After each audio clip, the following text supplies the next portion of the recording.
Saúdo os irmãos com a paz do Senhor.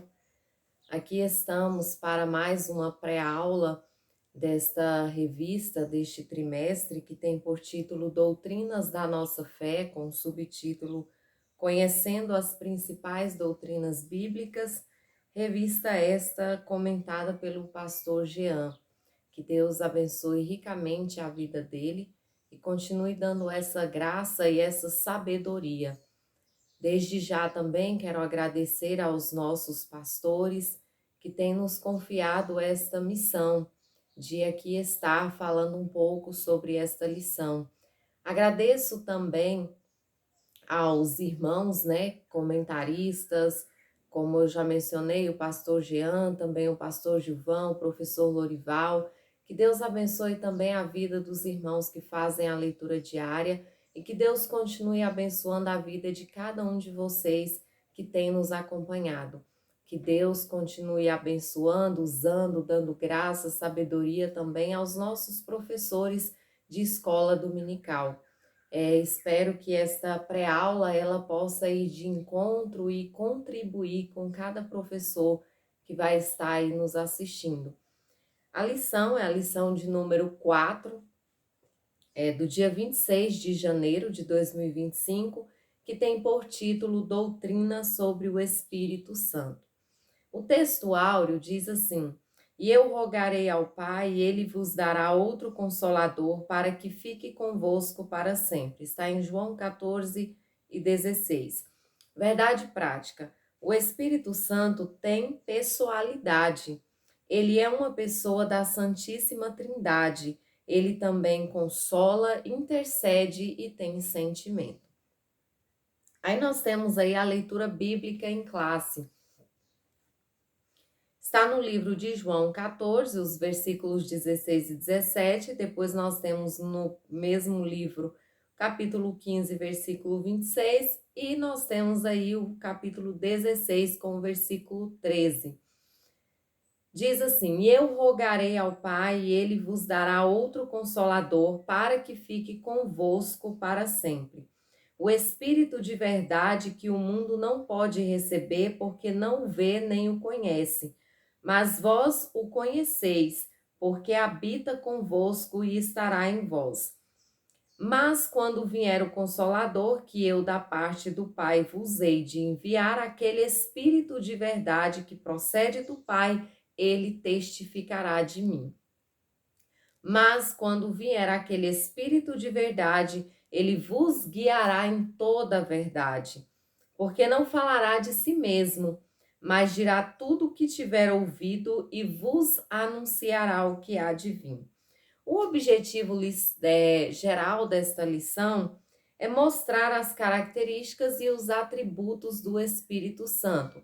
Então, nesta presente lição, nós estaremos falando sobre o Espírito Santo.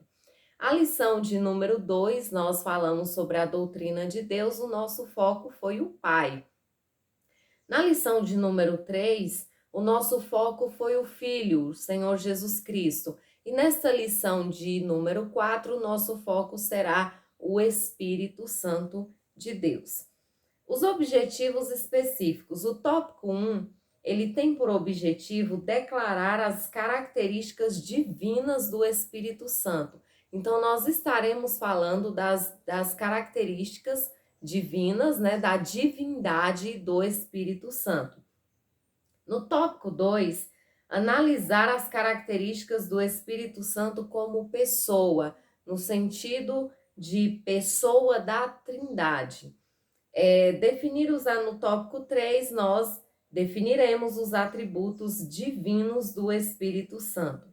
Então, lá no tópico 3, no tópico 1, o foco nosso é apresentar as características da divindade do Espírito Santo. Depois nós falaremos dele como pessoa da Trindade e posteriormente nós falaremos sobre os seus atributos divinos.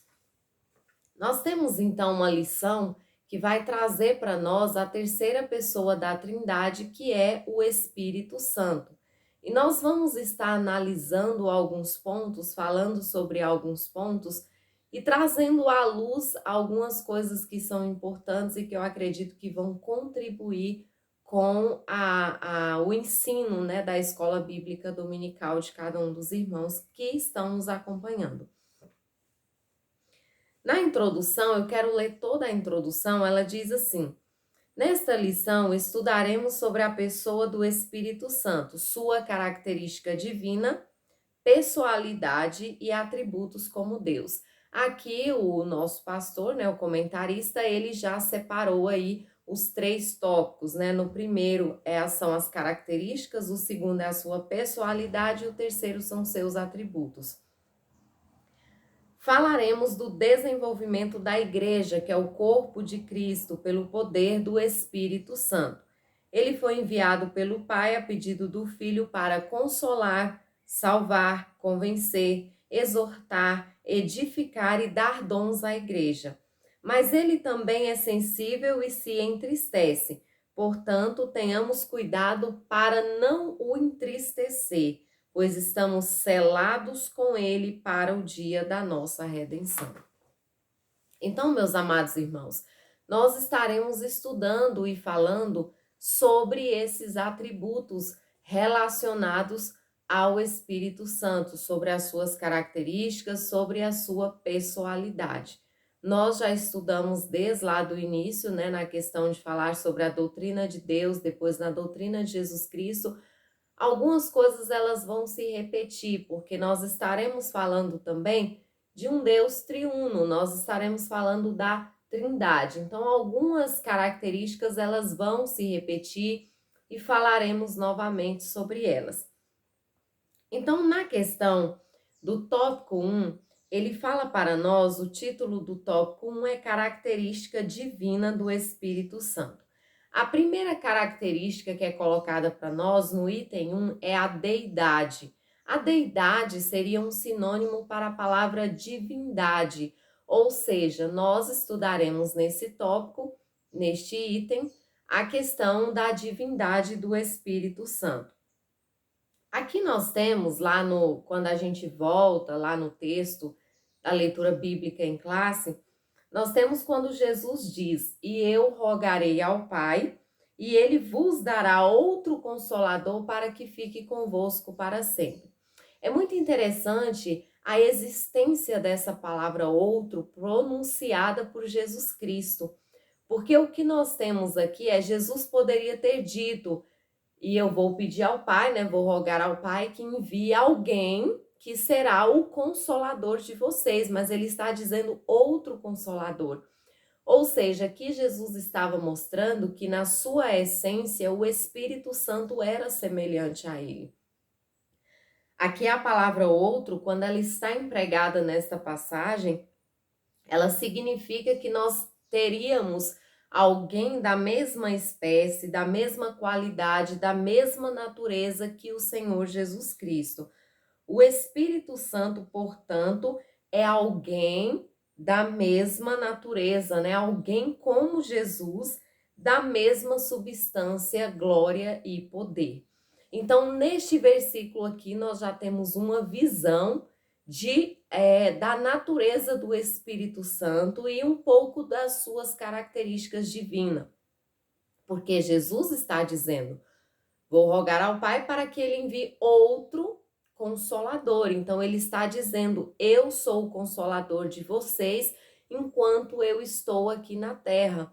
E realmente, em sua passagem aqui por este mundo, Jesus ele consolou os seus discípulos, ele, através das suas palavras, dos seus ensinamentos, do seu poder, ele curou, ele vivificou a fé dos seus discípulos, ele animou as pessoas que o seguiam. Através da cura, ele pregou este evangelho. Mas quando ele vai ascender aos céus, quando ele vai voltar para o Pai depois da sua ressurreição, ele vai prometer para os discípulos: "Eu vou rogar ao Pai." Ele vai enviar outro consolador, ou seja, o meu papel está encerrando aqui, né, a missão humana de Jesus, e virá o Espírito Santo para ficar convosco até a consumação dos séculos, ou seja, até a etapa final que nós teremos aí dos eventos escatológicos que sobrevirá sobre a humanidade.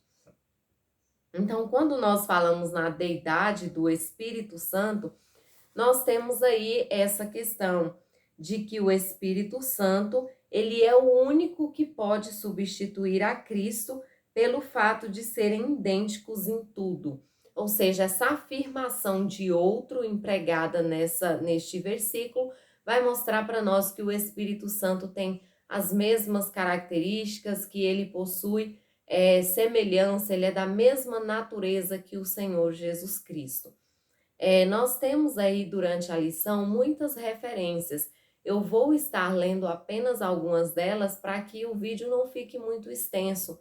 Mas cabe a você, professor, dar aí uma analisada, né, uma lida e observar aí essa questão das referências bíblicas que vão comprovando aquilo que a gente está falando. A você que está nos assistindo, fique à vontade também, de repente, de ir pausando o vídeo, abrindo a sua Bíblia e buscando essas referências que comprovam aquilo que eu estou dizendo para os irmãos, que o comentarista trouxe para nós.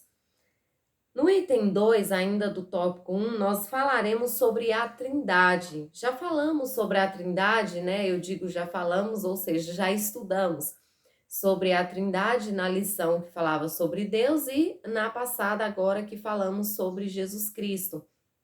Mas focaremos novamente no Espírito Santo como a terceira pessoa da Trindade. O Espírito Santo, ele é mencionado em diversas passagens ali, juntamente com o Pai e o Filho. Eu separei apenas duas para a gente estar falando sobre elas. A primeira passagem que nós temos é em Mateus, que eu coloquei aqui, em Mateus, no capítulo 28, versículo 19, que eu vou estar lendo para os irmãos, que diz assim: Portanto, ide, ensinai todas as nações, batizando-as em nome do Pai e do Filho e do Espírito Santo. Aqui nós não temos três deuses, nós temos um único Deus se expressando em três formas, né? Em três aspectos, em três pessoas: o Deus Pai, o Deus Filho e o Deus Espírito Santo. Então, aqui para nós traz a ideia da Trindade, de um Deus que é triuno. As palavras de Jesus aqui, quando ele fala ide, ensinai todas as nações em nome do Pai, batizando, né, as em nome do Pai, do Filho e do Espírito Santo, as palavras de Jesus aqui, elas estão reafirmando a Trindade. E quando se fala em Trindade, alguns estudiosos, alguns teólogos, eles vão dizer que um grupo de outros teólogos, de outros estudiosos, decidiram inventar o termo Trindade. Por quê? O termo Trindade, ele não aparece nas escrituras sagradas. Só que durante vários trechos aqui eu trouxe esses dois e nós temos muito mais referências que vão apresentar para nós que a doutrina da Trindade, ela tem sim uma base bíblica. Nós não estamos inventando algo, nós não estamos criando algo que não está na Bíblia, mas nós estamos ensinando e realmente, né, professando algo que nós temos base bíblica. Nós temos aí, por exemplo, na questão das escrituras, descreverem muito bem a natureza tríplice de Deus, inclusive neste versículo que eu acabei de ler, que fala batizando em nome do Pai, do Filho e do Espírito Santo. Então, nós temos aí um Deus que se manifesta em três pessoas. A outra referência que nós temos aí sobre Trindade está lá em Romanos, no capítulo 8, versículo 9.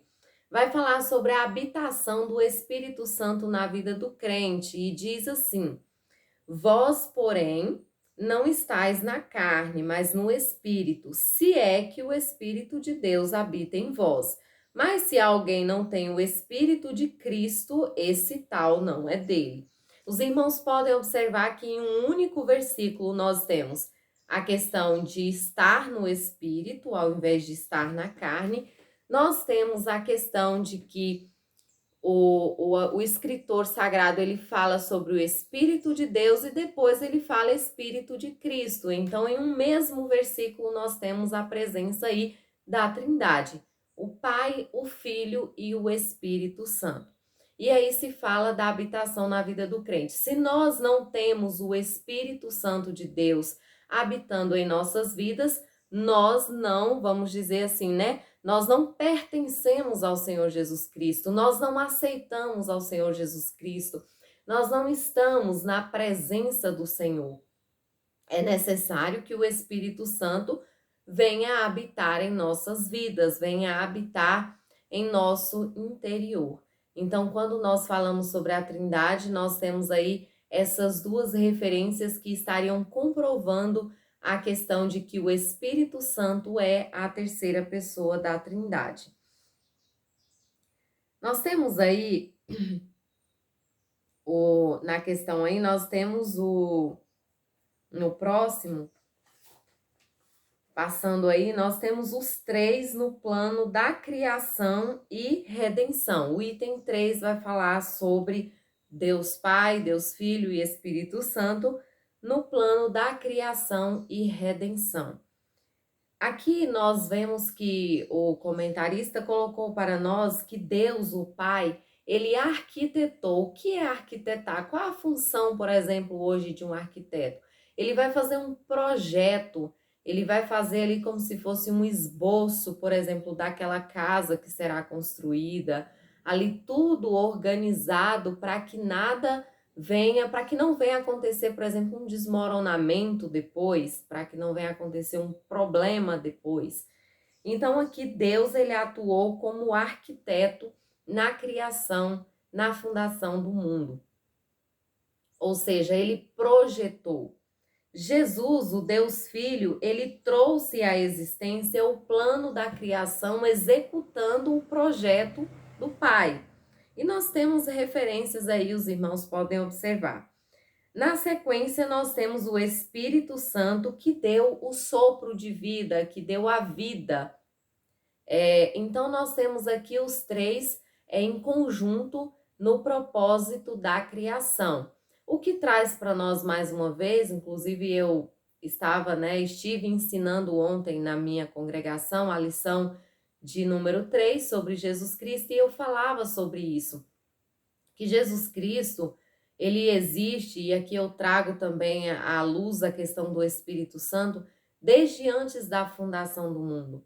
Não existe essa questão de que ele passou a surgir um tempo depois pela necessidade de haver que morrer na cruz, do Espírito Santo surgir depois. Não, nós temos os três, a Trindade, desde antes da fundação do mundo. O Pai projetou, o Filho, vamos dizer assim, realizou, trouxe à existência e o Espírito Santo deu o sopro de vida. Nós temos aí na sequência sobre a redenção. Quando falamos porque aqui eu falei para os irmãos o plano da criação. Quando nós falamos do plano da redenção, nós temos aqui na revista a seguinte questão: o Pai, ele esteve presente no plano da consumação através do seu Filho. Então Deus projetou mais uma vez ali a questão da redenção, porque o homem havia pecado e a Bíblia diz que nós fomos destituídos da glória de Deus. O pecado criou uma barreira entre Deus e o homem e era necessário que o Filho padecesse ali na cruz do Calvário para que essa barreira fosse quebrada, para que nós pudéssemos estar novamente ligados a Deus.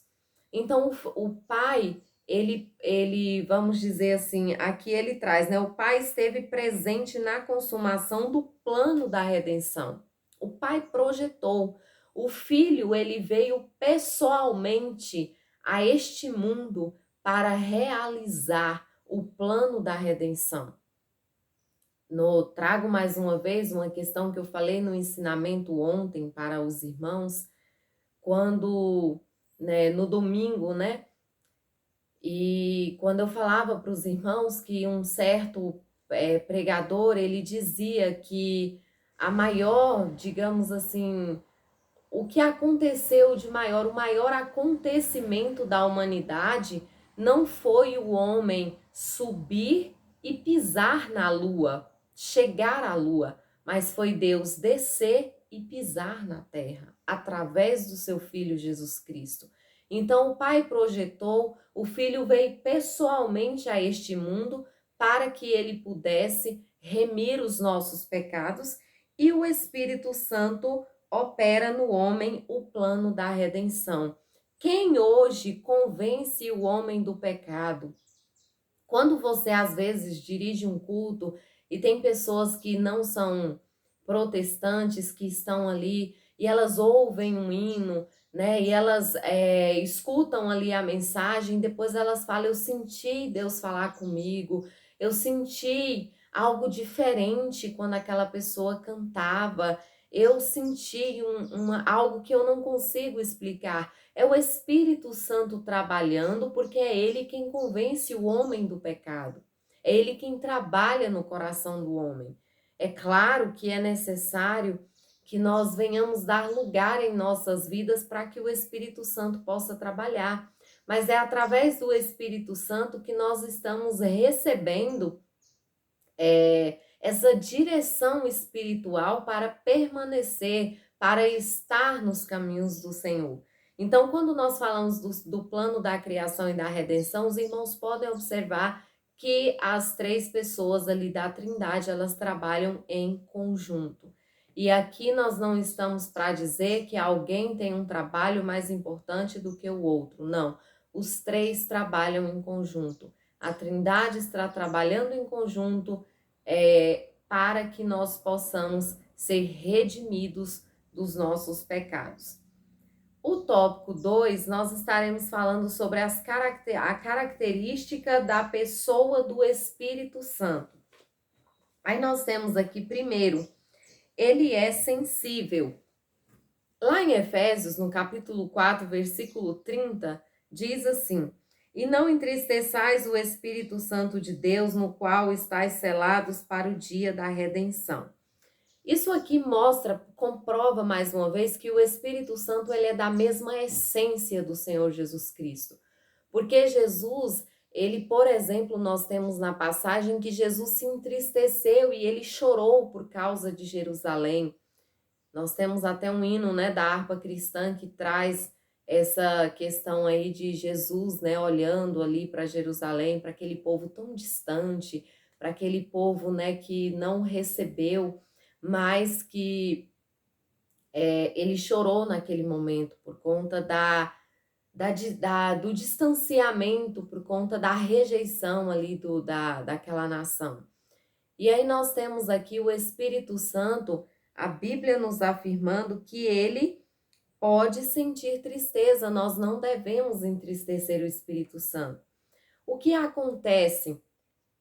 O crente, às vezes com as suas atitudes, quando ele não dá importância para a voz, a presença, a direção do Espírito Santo, primeiro ele entristece o Espírito Santo. Porque, irmãos, nós que temos a presença do Espírito Santo na nossa vida, nós sentimos ele falar conosco. Quando às vezes nós vamos tomar uma decisão, nós vamos fazer algo, às vezes nós estamos na casa do Senhor, recebemos um dom e a gente está querendo sair ali de fininho, né? E às vezes no sentido até de um recado que nós precisamos entregar, e o Espírito Santo ele nos incomoda. E quando nós não ouvimos a sua voz, não damos lugar para a sua presença em nossa vida, nós entristecemos o Espírito Santo. E aí o que acontece? Quando nós entristecemos o Espírito Santo, se nós não tivermos cuidado, nós começamos a resistir a ele. Ah, não, hoje eu não vou fazer isso. Ah, hoje eu não vou para a igreja. Ah, hoje eu não vou fazer tal coisa. Aí recebe uma oportunidade para cantar e, né, Jesus que abençoe. E o Espírito Santo está ali te incomodando, está ali falando com você e você está resistindo a ele. O terceiro passo é extinguir o Espírito Santo. Se você não está dando lugar para ele, ele vai sair da sua vida. E aí aqui a importância, né? estáis selados para o dia da redenção. E a nossa salvação, como é que vai ficar? Se eu estou resistindo ao Espírito Santo, se eu estou extinguindo o Espírito Santo da minha vida, ou seja, eu estou afastando ele da minha vida com as minhas atitudes, com aquilo que às vezes eu tenho feito que não tem agradado a Deus. Estou trazendo exemplos. E aí, finalmente, nós temos a blasfêmia contra o Espírito Santo, porque a Bíblia diz o quê? Que um abismo leva a outro abismo. Então, são passos e passos que as pessoas vão dando. E a blasfêmia já não tem perdão. Lá em Mateus 12:31 vai dizer assim: portanto, eu vos digo, todo pecado e blasfêmia se perdoará aos homens, mas a blasfêmia contra o Espírito Santo não será perdoada aos homens. Vamos ter cuidado, irmãos. Vamos preocupar com aquilo que está saindo da nossa boca, com as nossas atitudes, porque às vezes muitas pessoas levam simplesmente para o lado de que não se pode falar contra uma profecia, não se pode criticar uma profecia. Verdade, né? A Bíblia nos dá base para examinar as profecias, mas a gente precisa ter muito cuidado em relação às profecias. Só que às vezes as pessoas levam para o lado que a blasfêmia contra o Espírito Santo é somente isso.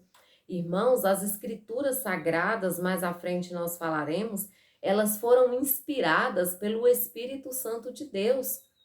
E aí nós vemos hoje quantas heresias estão sendo pregadas, quantas pessoas estão pegando um texto sagrado e torcendo e distorcendo para poder amparar o seu pecado, para poder amparar aquilo que ele tem praticado e ele não quer abandonar e ele não quer renunciar. Vamos ter cuidado, tem muita gente blasfemando do Espírito de Deus, tem muitas pessoas tocando naquilo que é sagrado, tem muitas pessoas que estão tocando no sagrado. Tem hoje, com essa questão do humor, desse advento da internet, quantas piadinhas, quantas pessoas estão fazendo graça com as coisas de Deus, e com Deus não se brinca. Com Deus não se brinca. E às vezes a pessoa acha que está tudo bem e ela pode estar blasfemando do Espírito Santo de Deus. Quantas pessoas estão na igreja e estão participando do corpo e do sangue do Senhor sobre pecado? Cuidado, porque talvez a sua atitude você está expulsando o Espírito Santo de Deus da sua vida e você pode estar blasfemando contra ele. Então, tudo isso é motivo de nós estarmos atentos. Nós temos o item 2 aí do tópico 2, suas atividades pessoais. Quando se fala sobre as atividades pessoais, nós temos aqui o Espírito Santo, ele pode ser ofendido, ou seja, já falei para os irmãos sobre ele ser entristecido. Ele pode ser ofendido. A mentira é uma ofensa à pessoa do Espírito Santo. Nós temos lá em Atos 5:3, né, essa referência aí. Dentro dessa referência, nós temos a história de Ananias e Safira, que eles pagaram com a própria vida porque eles mentiram para Deus. E aqui, especificamente no versículo 3, vai dizer, né, que eles mentiram ao Espírito Santo. É muito claro na palavra do Senhor. E isso fez com que eles pagassem com a própria vida. E isso desagradou ao Espírito Santo de Deus. Eles ofenderam o Espírito Santo de Deus. E aí entra nessa questão o cuidado que nós devemos ter com as nossas palavras. Lá em Mateus, no capítulo 12, versículo 36, vai falar sobre isso. Vai falar que nós prestaremos juízos diante do juízo de Deus.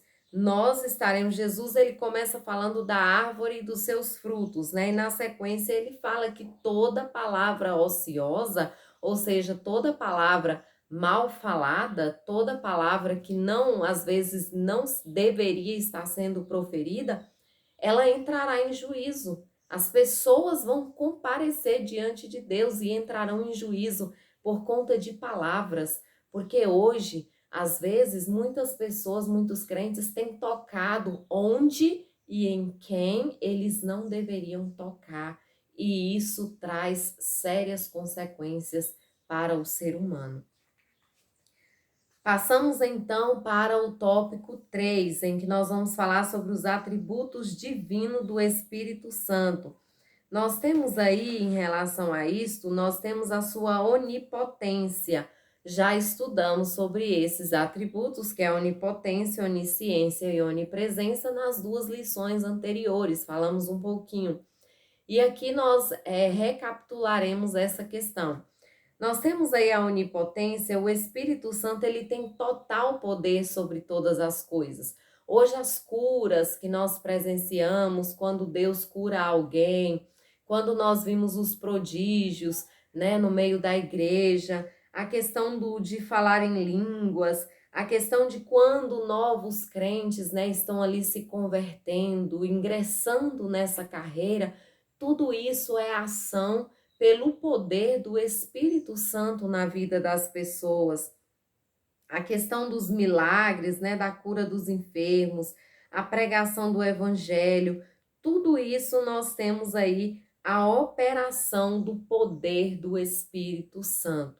Nós temos o Espírito Santo operando no meio dos seus, no meio da igreja, através de curas, milagres, profecias, prodígios, maravilhas, sinais. Sentimos a presença, né, dele real em nossas vidas.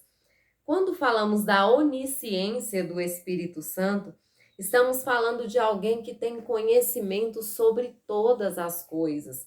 E aqui nós vamos ver que o Espírito Santo, ele conhece o que está oculto, o que está escondido, ele conhece as nossas intenções, os nossos pensamentos, ele conhece o que está de mais profundo no nosso interior, no nosso coração. E para isso nós temos uma referência em Romanos 8, versículo 26, que diz assim: E da mesma maneira também o Espírito ajuda as nossas fraquezas, porque não sabemos o que havemos de pedir como convém, mas o mesmo Espírito intercede por nós com gemidos inexprimíveis. Como ele conhece as nossas fraquezas? Porque ele conhece o nosso pensamento, ele conhece a intenção do nosso coração. Às vezes, nós estamos ali em uma situação que nós não falamos para ninguém, que está dentro de nós, que nós só choramos na presença do Senhor. E ali o Espírito Santo está trabalhando, está intercedendo por nós. O que nós podemos, né, perceber que ele é um intercessor nosso aqui nesta terra. É ele quem conhece, né, as nossas necessidades, aquilo que nós estamos passando, aquilo que está no nosso íntimo, as nossas fraquezas. E aqui fala sobre a questão do pedir. Às vezes nós estamos pedindo algo e não é bem aquilo que nós estamos precisando, e o Espírito Santo sabe e conhece do que realmente nós estamos precisando. Na sequência, nós temos aqui a questão da onipresença.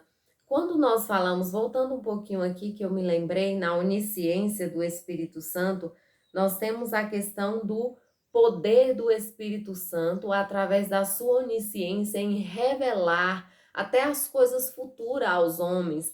O livro de Apocalipse, por exemplo, e algumas outras passagens da Bíblia em que nós temos eventos, né, escatológicos, nós temos passagens escatológicas daquilo que ainda irá acontecer, é a revelação do Espírito Santo. A Bíblia, ela foi inspirada pelo Espírito Santo de Deus, ela foi escrita por homens, mas inspirada através do Espírito Santo de Deus. Então nós temos aí isso como uma bênção. Hoje, se nós temos essa palavra, este texto sagrado, essa bússola que nos guia em direção às mansões celestiais, é através da obra do Espírito Santo de Deus. Passando para a onipresença, o Espírito Santo está presente em todos os lugares.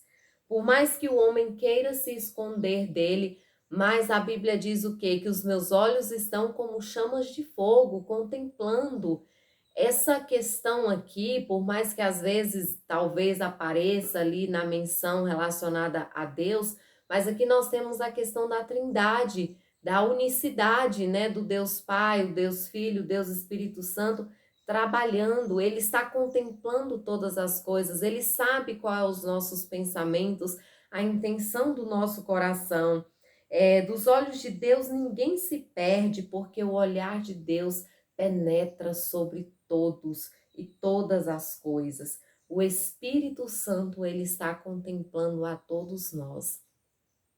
Hoje nós temos visto muitos crentes que às vezes quando eles estão na igreja, quando eles estão no meio dos seus, quando eles estão próximo dos seus pastores, dos seus líderes, eles se mostram ali como ovelhas. Mas quando eles se distanciam, eles se tornam um verdadeiro lobo. Quando eles estão sozinhos, às vezes eles acham que ninguém está vendo, mas eu quero dizer que o Espírito Santo está contemplando a tudo, está contemplando a todos. E aqui nós devemos tomar cuidado, porque eu volto a dizer o que está lá na referência de Mateus: toda palavra ociosa, ela será, né, aqueles que proferirem, eles terão que ir a juízo, terão que se explicar diante de Deus. A Trindade não representa a união de três deuses, mas sim a manifestação de uma única divindade em três pessoas distintas. Concluindo esta lição, o comentarista trouxe para nós uma reflexão: como estou me comportando diante do Espírito Santo? E eu deixo essa pergunta. Pare, ao finalizar este vídeo, pare para refletir sobre a sua vida. Como está o meu relacionamento com o Espírito Santo de Deus? Como eu estou me comportando diante dele? Quais são as minhas atitudes para com ele? Será se eu tenho dado espaço para o Espírito Santo fazer morada na minha vida? Ou será se as minhas atitudes, as minhas palavras estão distanciando ele da minha vida? Como está o meu relacionamento com ele? Que os irmãos possam meditar nesta palavra e que Deus abençoe a cada um dos irmãos.